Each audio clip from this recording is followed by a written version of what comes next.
Come into my world, I've got to show. Сайн байцгаана уу намайг уухад хэлдэг. Өнөөдөр би цээрлэх үгс гэдэг сэдвээр арих хүсэлтэй байна.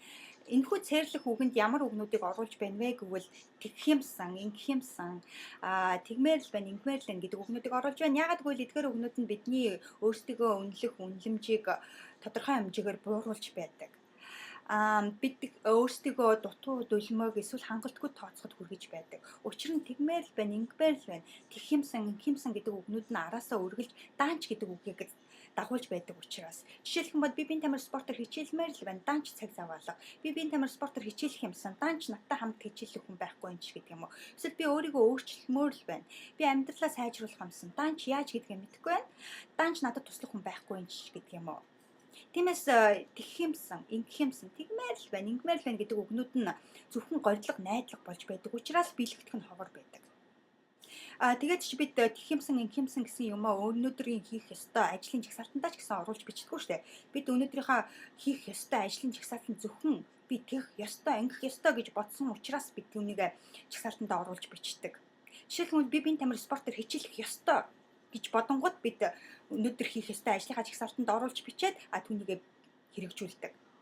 Би амьдралаа сайжруулах ёстой. Би өөрийгөө өөрчлөх ёстой гэж бодонгууд бид хариуцлагыг шууд гартаа авч эхэлдэг. Тиймээс өнөөдрөөс эхлээд тэгэх юмсан, ингэх юмсан гэдэг үгийг тэгмээр л байна, ингэмээр л байна гэдэг үгийг тэгэх ёстой. Ёстой гэдэг үгээр орлуулад үзээрэй найзуудаа.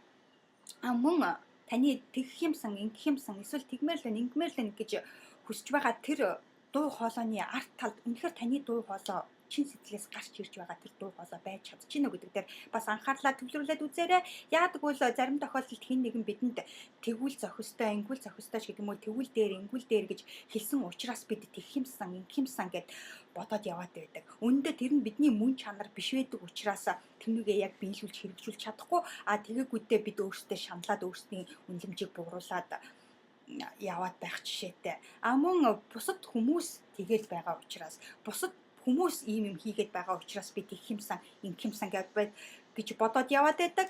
Мөн тэгэж ингэснээр би илүү мөнгөтэй болчих юм шиг, эсвэл тэгэж ингэснээр хүмүүс намайг илүү тоох юм шиг, эсвэл тэгэж ингэснээр би хэн нэгэн болох гээд байгаа юм шиг санагддаг учраас бид тэгэх юмсан, ингэх юмсан гэж бодоод шаналаад яваад байдаг.